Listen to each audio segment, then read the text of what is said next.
Hey YouTube, what's up? Welcome back to another episode of My Harsh Truth to You. Today we are going to be talking about how to stick to a budget and create one in 2026. So today we're going to do it over some God of War gameplay. Been getting into a lot of campaigns recently. The type of thing that I could do with like an hour per week or so that I get away from work. So it's kind of like a free flowing game. Never played it. I understand it's one of the top games of all times, but let's get into the advice.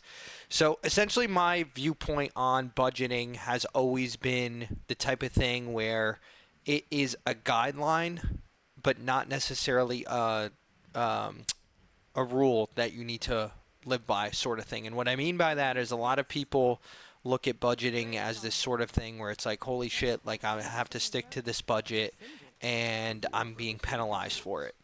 But I like to think of it more as it's not a penalty, it's actually just a guardrail or a safety net that you're sort of creating for yourself for a bigger goal or a bigger purpose. And what I mean by that is as you are saving money or as you are building wealth, for lack of a better word, you are moving on to look for something bigger in your life, whether it's buying a house or saving money for a kid's college or whatever the case may be, right? But it's sort of like moving towards this bigger purpose. And it's not saying like, hey, you're not going to be able to spend this money because we are punishing you. It is actually quite the opposite, and I like to think of it more as the type of thing that you are doing because you want to better yourself and build towards something that you ultimately want. And that's what a budget helps you do. Of course, a budget also helps get you out of trouble and make sure that you don't go into debt, make sure that you're not paying interest on credit cards, all this kind of stuff, right? So it does have a lot of guardrails and protections in place if you stick to it, where you're not going to get into trouble or into debt. But the purpose of this discussion is more of a mindset shift around how you should think about budgeting, in my opinion, which is more or less like building towards something and budgeting because you have a bigger purpose than getting a paycheck and spending every last dollar you have. As the world becomes more expensive and as retirement becomes more important, if you don't have a safety net towards your retirement as you get older, you're going to need money for a rainy day. So, how I like to work on my budget to get into the more practical example is I like to do so at the start of the year and think through like, hey, these are all the expenses that I think are going to come up throughout the year. And those things could be weddings or vacations I have planned or different events that I have going on, as and then things that I might do with my partner, and then other things that are just going to come up on a monthly or a weekly basis that I already know is like required to live my life. So I make a list and I obviously separate it into the wants and needs category that you see typically. Wants are things that like you necessarily want in your life but don't necessarily need. So things like clothes, if you're a female, makeup, or more luxurious items. And then needs would be more necessities like groceries or a haircut or different things like that, right? Depending on the person, you might have different needs and wants, and people might think some are actually necessities for them that aren't for others. For instance, I like to get my haircut every 2 weeks. That is an absolute need that I need to have. It's good for my mental energy, and then I also think it just makes me look better overall as a person. But some people might be like, no, that's like a want. I could live without getting my haircut all year if I really wanted to, right? And some people think of coffee as like a want or a need sort of thing. So you need to make a list of things that you deeply feel like you absolutely need or absolutely want, and that'll help create a structure for you in terms of like, hey, like this is like something I could live without or not live without.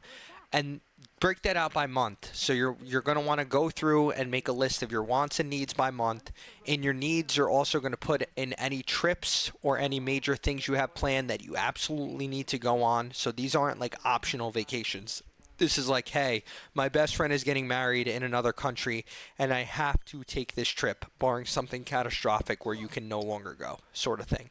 So enter in everything. Other things I like to account for in a needs list is like gym memberships, um, any sort of things like we already talked about, like haircuts or eyebrows or different appointments like that. Groceries, obviously, if you have a cleaning lady, add that service in there. If you have gas or car insurance, add that in there. If you have rent or renter's insurance or electricity, any utilities, add that in there.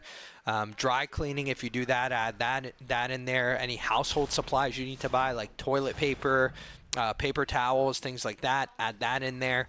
And even use AI and go through AI and be like, hey, give me a list of different wants and needs in this category that, you know, I'm not thinking about, and it'll spit out a list.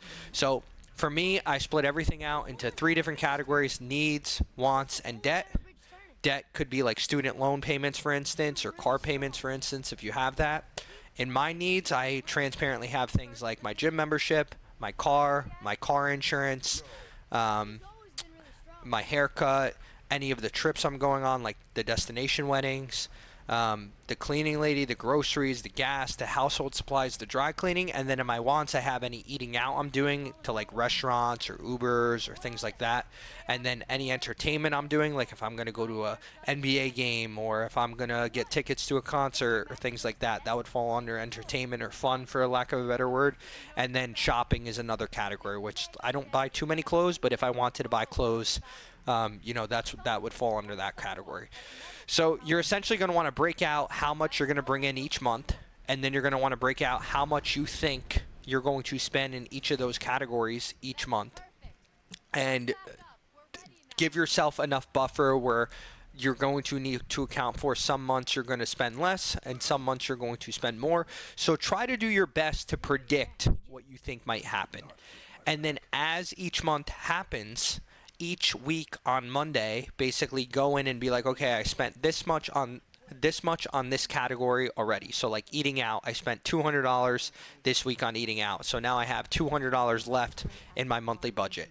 And you're going to just want to take each category and you're going to want to say like, okay, I counted for this and so far I spent this, and this is how much is left over. And you could do this in Excel. You can do this in a tool like Quicken or Mint or QuickBooks or Rocket Mortgage.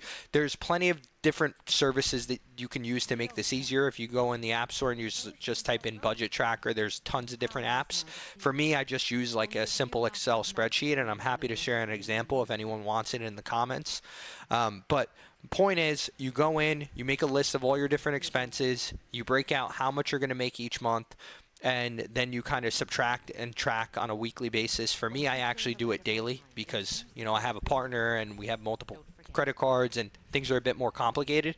But if you're just starting basics in your 20s, which I imagine a lot of you are that are watching this video, you could do it way more basic than that and kind of even do it on a notepad or piece of paper or whatever the case may be. So that's pretty much the basics. As like a simple rule of thumb on where you want to be, you want to be kind of in a situation where your needs are about 50%, your wants are about 30%, and your savings are about 20%.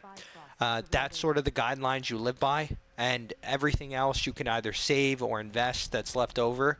It depends on what your goals are. If you're trying to buy a house or save up for a big purchase like an engagement ring or things like that, you probably don't want to invest that money. You probably just want to put it in a high yield savings account so you can actually access it whenever you want. If you don't have any big purchases coming up in the next 1 to 2 years, then feel free to invest the money.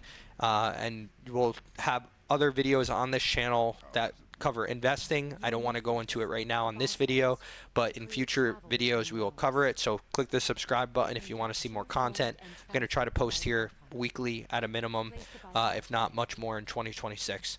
So that's pretty much it. And again, the thing that I want everyone here to remember, it's more of a mindset challenge thing. And like all things, right, I want you to start very basic, right? Just start with 1 month and try to hold yourself accountable to be like, hey, for January, I'm going to keep track of all my expenses.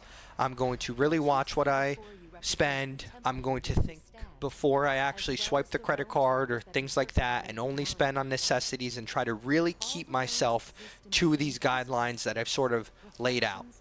And as you do 1 month and build that momentum, You could always make tweaks to the budget and be like, hey, look, I thought I needed $2,000 a month for eating out, but I really only need like $1,500 when I actually think about it. So I'm going to change that for February. And then February you're going to go, and March you're going to go. And just like working out, right, the more you do it and the more you see your bank account sort of build up, even if you're only saving a couple $100s a month versus what you were doing before, you are going to feel that momentum, and you are going to realize the power that comes from having money, right? Cash is king at the end of the day. Having a safety net is always king. The peace of mind alone is worth so much that I can't possibly describe to you. You just have to feel it yourself, right? So it doesn't matter how big or how small you start. So anything is better than nothing, sort of thing. So I want you to just start with like a 30-day challenge to sort of keep yourself accountable to sort of tracking each expense and tracking each category. It's a lot easier to do this if you're only using one credit card or one debit card, etc. And I want you to really think about big purchases before you make them, and really ask yourself, do I really need this, or do I want this, and does it fit into what I'm doing right now and the lifestyle that I need, right? So these are some tips. This is some advice. Like I said, if you want to see the template or you want me to cover the template in a specific video, happy to do that. Drop a comment below if you would like to see it. And also drop a comment if you want to see any specific topics or me to talk about anything else. And I'll see you in the next video. Thanks, everyone.